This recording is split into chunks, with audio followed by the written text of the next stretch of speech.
Hello and welcome to Blockchain Gaming World episode 175. I'm your host John Jordan. Don't forget to check out my daily email about blockchain gaming. You can find that at gamestx.substack.com. In today's episode I am talking to Simon Davis, who is the CEO at Mighty Bear Games. I actually had Simon on the podcast 2 years ago when he was talking about Mighty Action Heroes, which was their first blockchain release. In that 2 years, they've launched that game now on browser and mobile, but they're looking more towards the ecosystem play that they were originally planning.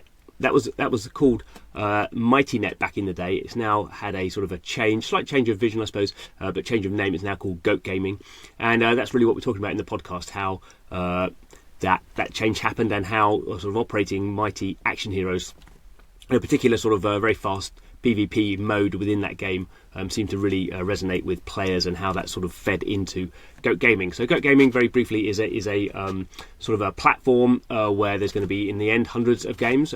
Simon expects, and they are going to be sort of very fast, sort of paced 1v1 PvP sort of mode games, where it's sort of a little bit like skill-based gaming, I suppose, but one of the interesting sort of more crypto things is the reward structure is going to be more randomized, and in particular we sort of have a back and forth about sort of new channels like Telegram. So Simon is very bullish on Telegram, and actually Goat Gaming actually have their channel live already. So they have some games up there, and he's very bullish and thinks that Telegram, actually you can put some pretty good games in there in terms of the quality, and obviously we have at least publicly announced very high numbers of users for some of these sort of more simpler tap to earn games, and with Goat Gaming what they're trying to do is sort of bring a deeper experience to those games and sort of capture that very large audience of people who are playing these sort of simple games, but now have with Ton have a sort of crypto wallet built in there, so try and sort of get the best of both worlds, a lot of people and with crypto attached. So that's what we are talking about in today's podcast. I hope you enjoy it, and don't forget, every week we're putting out new episodes, so don't forget, do subscribe, and see you next time. Hello everybody and welcome to the show. Very pleased I have Simon Davis, CEO of Mighty Bear Games. How's it going, Simon? It's good. It's going well, thank you. Thanks for having me. Good. So last time we had you on, over a year ago now, I think, we were talking about Mighty Action Heroes, which is your first game. What's your first game? I don't know, which is still ongoing. But in this podcast, we're talking a bit more about Goat Gaming. There may be a bit of an overlap between how the two are interlinked. So let's just crack straight in. So I had some misconceptions about this when I was writing about it. We had a bit of a chat about that. So hopefully I've been educated. But let's get it from the horse's mouth. So Goat Gaming is sort of the big push that you are doing at the moment, and how does that fit into the sort of vision of what you're doing with the company? Yeah, I guess just before we kick off into that, I just want to clarify. Mighty Action Heroes is actually our sixth game, but it was the first Web3 game we released. Take me back into history. No worries. Yes. Sorry. Good. Always good to get. Good. No, I just know people think we made one game since 2016. Good. That is important. Yeah. Interesting. Mighty Action Heroes was our first foray into Web3 gaming. We had a very interesting realization with Mighty Action Heroes a few months ago. So we released a mode called 1 versus 1 Showdown. And the way it works is that both players pay a small entry fee in hard currency to participate. And then the rewards are variable. So it can be anything from 1.3x, the amount you paid in, to say 10x. And with those variable rewards, like, players went nuts for it. We realized actually that there's a lot of, I think, in hindsight, this is obvious, right? There's a lot of pent-up appetite for like mini-game experiences in Web3 where you can play and win prizes and go head-to-head. And I think in Web2 we see the analogs of this in skill gaming platforms. I mean, King used to be called Midas Player, used to be real money gaming, right? And so this has been proven out for over 20 years. And I think within Web3 especially, there's a strong product market fit for a platform where players can play and basically win prizes. And so the vision for Goat is basically hundreds of mini games, almost like the mini clip of Web3 running in Telegram. And you can play, you can earn the Goat token, and you can win prizes. And so we're building out, basically hundreds of these micro experiences, as well as working with external studios. So we've already also onboarded 2 external studios. It's a game called Waifu Clash, which I think is coming to Telegram this week. It's already available in browser, and you'll be able to play Waifu Clash, which is the first externally developed title on Go. But Mighty Action Heroes is also part of that ecosystem. So you can think of it almost like again, like Miniclip has 8-Ball Pool, right? And so Mighty Action Heroes is our flagship title, but we have many, many other experiences for players to come in, hang out, and compete with each other. Cool, good. So that's a good overview of you had a game. Mighty Action Heroes is a sort of a battle royale sort of top-down game with all the usual sort of things you'd expect in that sort of game, and then this little mode worked really well in terms of engagement, and that's sort of what you're sort of coalescing around to sort of how can we extend that. So I guess one interesting thing, and one of the reasons I wanted to talk to you today, is for the last kind of particularly couple of months, but increasingly we're talking about sort of Telegram and the Ton blockchain that is sort of integrated into into Telegram as something that a lot of game developers, but a lot of Web3 game developers are sort of looking at and launching these sort of mini games. So just maybe take a little bit of a step back. I'm a little bit skeptical about Telegram as a long-term engagement sort of platform. But obviously you're building stuff within there and you want to put hundreds of mini games in there. So just take a step back from everything you're doing. How do you see Telegram? Because obviously it's been around for years as a messaging system, but there's been game stuff on there, but I wasn't sure how successful Telegram gaming had been in the past. Now maybe it's time has come. But how do you see that? Yeah, I mean, for me, like, I don't think there's anything new in this. So Okay. what we see with Telegram today is basically Facebook gaming circa 2008. Like, you have this platform where you have nearly 1 billion people that have nothing better to do than send each other pictures and messages. And why not provide them with a bit of entertainment, a way to engage with each other socially? And so a lot of the hooks or the designs we're using are really, like, to be very frank, lifted from games that were made nearly 20 years ago. Okay. And if my thesis is right, that this is essentially, Facebook gaming version 2, hopefully without the platform killing it like Facebook did, then this is potentially a huge business. And in any case, these games, the way that we're doing it, we're basically building these games in WebGL and HTML5 and exporting them straight into Telegram. So we're not really using the kind of native programming interfaces.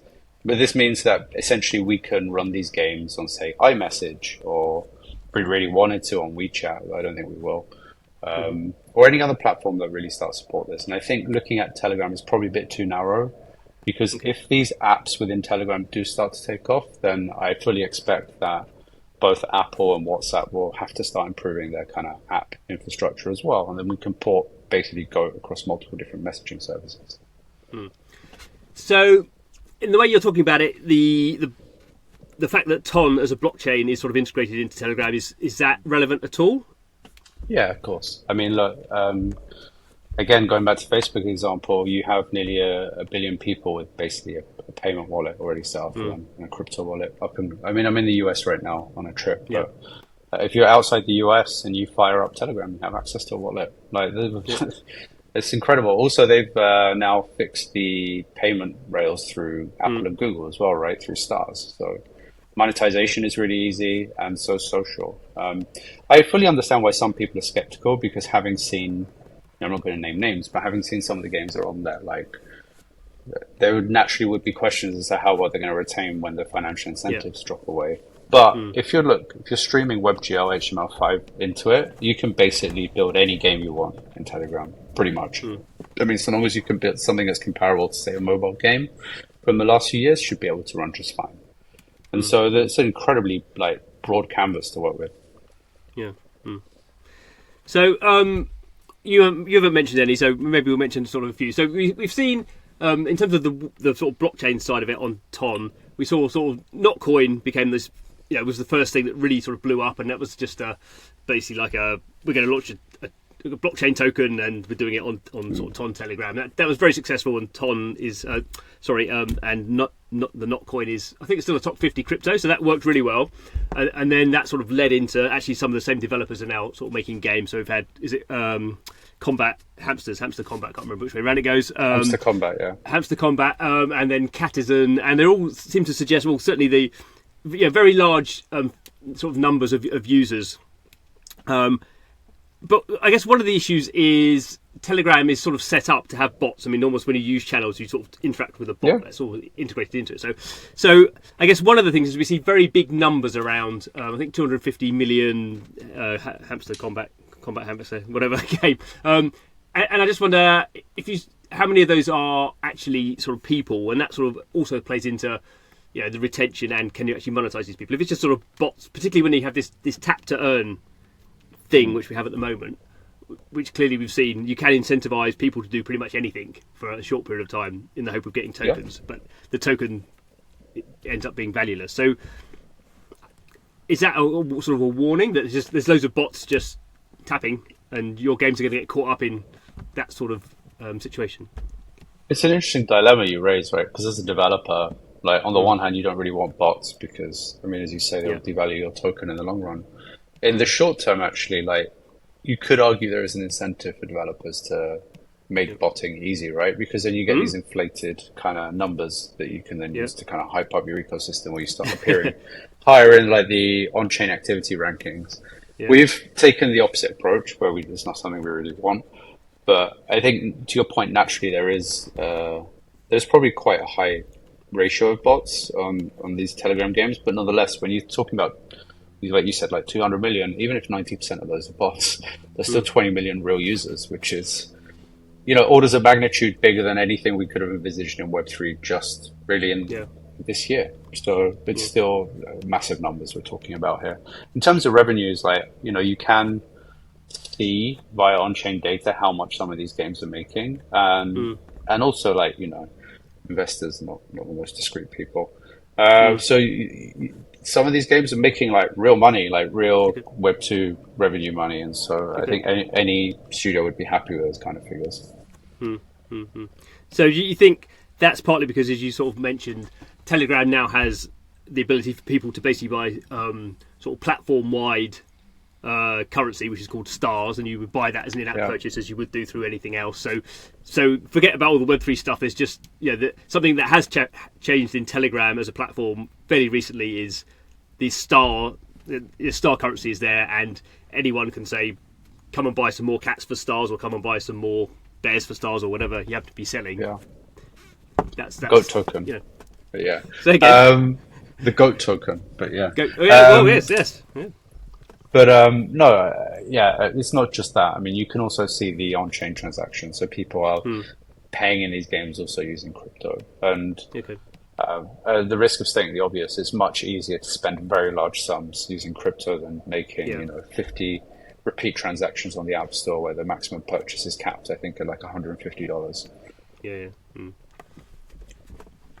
So in terms of going back to Goat Gaming, good thing you mentioned the Goat token.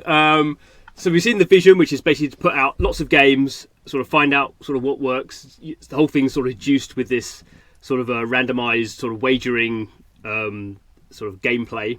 But then what's the sort of structure of Goat Gaming as it is at the moment? Because you've got some sort of I don't know if you would call them legacy NFTs. You've got some NFTs that have previously existed around what you were calling MightyNet, which is now MightyNet as was defined, is now sort of evolved into Goat Gaming. So without it would be a little bit sort of not a little bit detailed rather than technical, but what's happening around that sort of Goat Gaming and the NFTs and the old NFTs and that sort of stuff?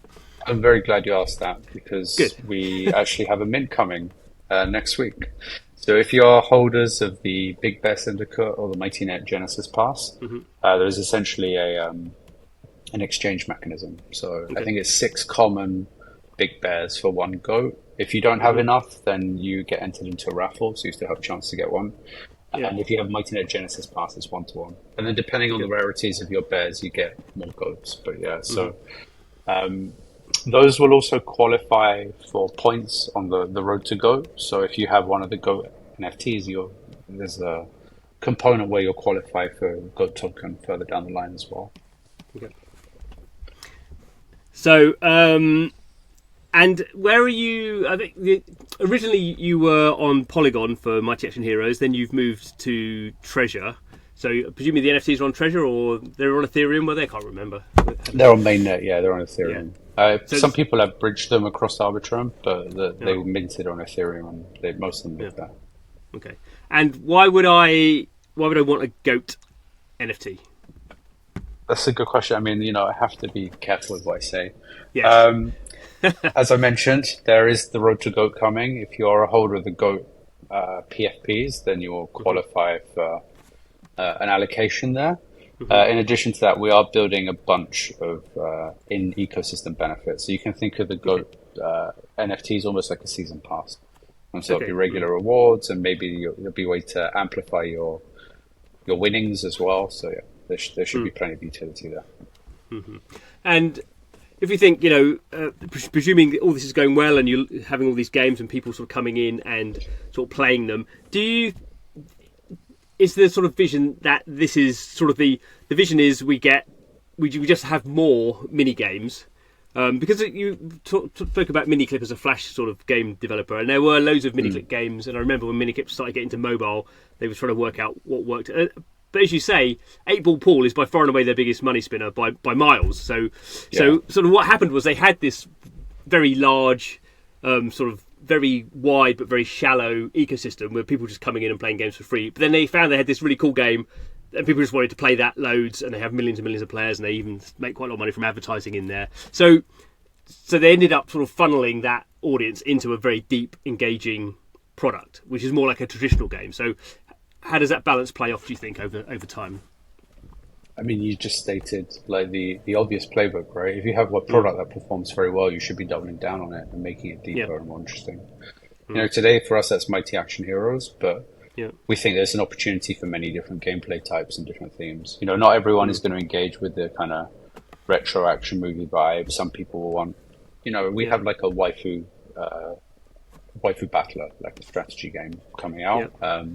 We have a runner coming out, a 3-lane kind of PvP runner. And so like we'll find different things that work for different audiences. I think the other kind of unique angle, and I talk about this a lot, but it's worth kind of stressing, is that the studio is based in Southeast Asia. And we have, team members all over the region. And so I think we can create some really interesting content, which is, I guess you'd say, like more localized and actually a better fit for the audience. Because a lot of the devs today are like either in, Eastern Europe or kind of China. And actually like they don't necessarily have the best insights into the Southeast Asian market. And so I think that's an area where we can have an edge for sure. Okay. And sort of more generally, do you think that, when we probably last spoke, it was very much a case of a whole bunch of people had raised money and they had their sort of signature game. You had Mighty Action Heroes, everyone sort of had their game. And some of those games are still sort of in development and they've not been sort of quite as fast as you at getting something out. So we still had this sort of, I guess, a single developer with maybe a single game. But now we're starting to have these people thinking about more of a platform or releasing sort of multiple games, maybe not going as radically as you to have hundreds of games. But do you think that sort of original vision of just, we're going to make a great game, we're going to put NFTs and tokens in it, and that's going to be what works, is that vision is that being replaced by a, let's just experiment more, because finding the game that works is much harder than we maybe thought? I think in our case, like the vision we always pitched was an ecosystem of games. So we raised something called the MightyNet, right? Which was the idea was at least 4 or 5 games. That has evolved, like you said. But I think in any case, be it Web 2 or Web 3, like raising for just one game is always a very high risk maneuver, and it's not something we've ever done. Like the first raise we did in 2017, the idea was that it would fund what we then called 3 shots on goal. Today it would be 30. But I mean, because the development times, we can churn out these games in 3 weeks, 4 weeks. Whereas before, we were like, if we were releasing a game every 9 to 12 months or, an alpha, that was considered very good. And so it's fundamentally changed. But I think you're right. I think developers are becoming, not even developers, investors in crypto are becoming more sophisticated and realizing that you shouldn't just back a studio that just has one product and is going to basically bank the entire investment amount on hoping that one game works. Because sometimes, you spend a year building a game or even longer if you're Ubisoft. And then sorry, I couldn't help myself. And then you see that actually like the game just doesn't work. And you've sunk God knows how many years into it. And then the investment's gone, and what are you going to do as a studio? Are you going to shut down or become work for hire or what? I guess as we think about it more, the ecosystem thing does sort of play into the idea that, actually does play into the sort of blockchain sort of thing. Whereas if the point was you have a set of NFTs that work for this game and a token that works for this game, and that game doesn't work for whatever reason, then obviously you sort of sold the idea of you had these assets that are on a blockchain forever, and then you sort of have, but the game didn't work. So, whereas the idea of a more ecosystem is we have NFTs and tokens, and we're going to try them in this game. Maybe you don't set it up in this way, but if you tried in this game sort of didn't work, then they can be used in different ways, or they can become, as you say, like season passes or early access passes. The tokens can be used in different ways. That is actually sort of more blockchain-y in the sense, isn't it? I would say so. Yeah, I mean, there's nothing sadder than buying a bunch of assets and then the game gets wound down, and then the dev says, "Okay, we're going to hand this back to the community." Yes, and we're fully decentralized, which is just a way of washing their hands of it. So yeah, I'm with you on that. Yeah, and for sort of what you think about Go. Obviously, that's very much sort of driven by you at the moment. How quickly do you want that to be, talking about decentralization, how quickly do you want that to be something where other developers, because there's obviously tons of games out there, even if you're making a game a week, if you had 10 studios, you'd be making 100, 10 games a week. So how quickly does that start rolling out? We already have onboarded 2 external devs to work with us. Right now, it's very much hands-on. We have to help a lot because it's running on our infra, and we've been building out the infra for 7 years, but it was never really built to be used by external parties. So we have work to do. I think realistically, it would take probably close to a year to be a point where it can be self-serve. Oh, really? But even then, I think we need to also figure out as a studio, how do you ensure quality and, maybe content moderation and stuff like that? Because we want Goat to be a place which is, fun and accessible and whatever else. And maybe you don't want, I don't know, like hardcore pornography on there or like racist Probably content. not. So we'll have to think about how we moderate that. But right now it's, we're working with developers manually. Maybe it'd be that we whitelist certain developers and they can just self-serve, but we'll see. Yeah. And in terms of sort of other of these sort of ecosystems that you obviously been involved with Treasure, which is, I guess, a bit more traditional in the sense that those are not sort of mini games. Those are all the games in there are fairly, well built out sort of. I don't know how many are in there, over a dozen now, with their own sort of magic token and quite a lot of interoperability. Again, that's sort of some interesting games there, but it doesn't really seem to have worked as a onboarding loads of people to play these games, play this one game, then you find this other game, and then you stay in there because you've got the magic token. And do you think that just that model was just too prescriptive, and actually what we need is this sort of quite, the way I sort of hear it when you explain Go is it's sort of quite open, really, in terms of and is that just going to be a better model, you think? Oh, I'm not gonna neg Treasure. No, but just mean that was a. I mean that's no, I know, but that was a different sort of vision, sort of roughly trying to solve the same problem, but it's well done you. I think even if you were to speak to them, I think they would acknowledge that they've had their challenges, but they have a very interesting vision now with the L2 they're about to launch and how that works. In terms of interoperability and kind of lowering friction. And so I think it's very interesting to see where that goes. And do you end up, you mentioned there's a treasure chain. Pretty much everyone's having their own sort of chain now. Do you end up with Goatchain at some point? Or that's a very interesting question. I'm going to leave it at that for now. So thank you. Leave it at that. So it is interesting that we do end up in this situation, probably, that everyone does have their own chain, and then there is this sort of whole thing where someone sort of builds, and obviously it's not that difficult to do bridging. Bridging's not very secure often, but to have these more secure ways of then interconnecting between these things, which I guess when I first started out talking about blockchain, it was this sort of almost like a meme people use. Like, it doesn't really matter what chain you're on because there just could be loads of hundreds of chains, and no one's going to really sort of care, and they'll somehow magically talk to each other. I mean, that's kind of true, actually. Though. That is planning out. Do you think that's true? That is starting. I'm starting to see developments in the technology where there are certain platforms where you're switching chains, you're bridging, and like from a user Yeah. perspective, it's not even visible. So Yeah. yeah, we are reaching that point. It's just taking longer than we all thought it would. I guess we all thought it would be here by now. Okay. I think within the next 6 to 9 months, that kind of stuff is going to become a lot more prevalent. So, and honestly, like, speaking as a business owner, the incentives to run your own chain are very strong, right? All the value Yeah. capture and whatnot. And so I think that is like a fundamental, that's, I guess, a challenge from a user perspective, but also as an industry. Like, how do we think about the fragmentation of liquidity and users, and how do we bridge that? Because the Yeah. incentives drive that, and so we have to make sure that the user experience doesn't suffer as a result. Yeah. Yeah.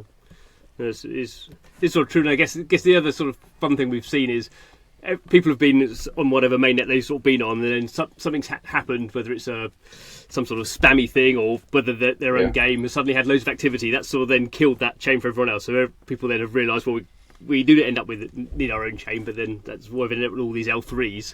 But then, as you say, you end up with this little silo where there's no liquidity, and people don't know how to bridge their tokens to your chain, so you have a cold start problem. So every sort of decision creates another whole set of problems. I'm with you on that. I think that it only really makes sense if you have a large audience, and then you have to solve the player and economic liquidity challenge, where bridging basically becomes seamless and invisible. And unless you can solve that, then it really does create its own set of problems. But I mean, I'm going back to the Stone Age, but I don't know if you remember Sunflowers on Polygon. Yeah, no, exactly. Like 2021, like one game, because I guess they wanted to maximize their on-chain transactions. Like every action was an on-chain transaction, and the game blew up, and so they took down the entire chain basically. You want to avoid that. Yeah. You were on Polygon back then, I remember, so that was probably seared in your memory. It was it was pre-release for us, but it was a bit of a red flag. Yeah. No, it is.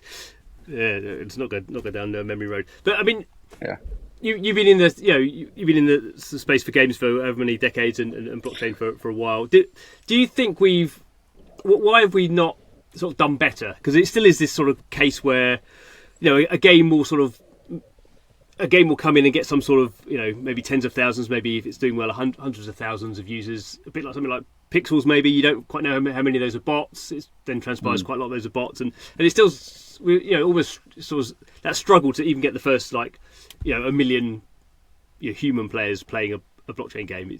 If the technology is so great, why are we struggling so much? Is it because the technology is not so great? Maybe, I suppose. Or is it the game? It's a combination of things, right? So, if I'm going to be like all esoteric, you do have essentially like a three-body problem in Web3, where you have the developer. Like in Web2, you have the developer and the player, and as a dev, like you kind of have to optimize for both yourself and the player, which is not easy. It's really hard. Yeah. But in Web3, you then throw the speculator into the mix, and so like, unfortunately, like in Web3 today, the speculators are the loudest voice, right? And so I think as a dev, like, how do you develop a compelling experience that works for you as a developer, that delivers value to speculators and is still fun to play? I think that is fundamentally something that very few people have really solved, if really anyone, if I'm totally frank. I think the other two components, one is that the tech is still not there. Like, people come to me and they say, oh, look at this onboarding, or look at this wallet or this chain, like the experience is really good. And it's like, actually, if you take a step back and you look at this with kind of fresh eyes as someone who's not crypto native, the experience is horrible.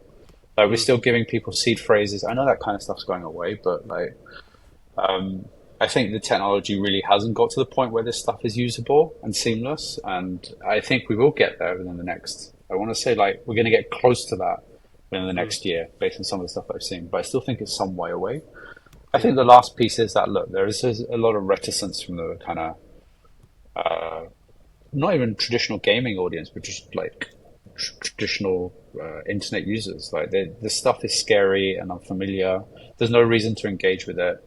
I think that's why I'm so bullish on Telegram. Like, you're giving people that have never, it's like taking a step back, right? My mother would never consider herself a gamer, but she was playing Candy Crush on Facebook for like, years at a time, and now has been playing it on mobile since 2012 and has spent thousands of hours in it. Like, you have to make it that frictionless where someone could come in and just start playing and start having fun, and then the rest will take care of itself. But like, we are still a way away from that.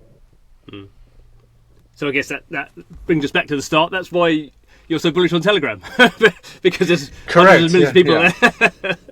Nothing else to do, and it's like, I don't want to say idiot-proof because it sounds insulting, but like, you literally press a button and the game pops up, and your wallet already exists there. You don't have to like mess about with seed phrases and installing something that's called a wallet on your desktop and worrying about being hacked or clicking a random link or whatever. So no, I think that it solves, like, I want to say like 80% of the problems we have. There's still a way to go, but it solves a huge part of it. Cool.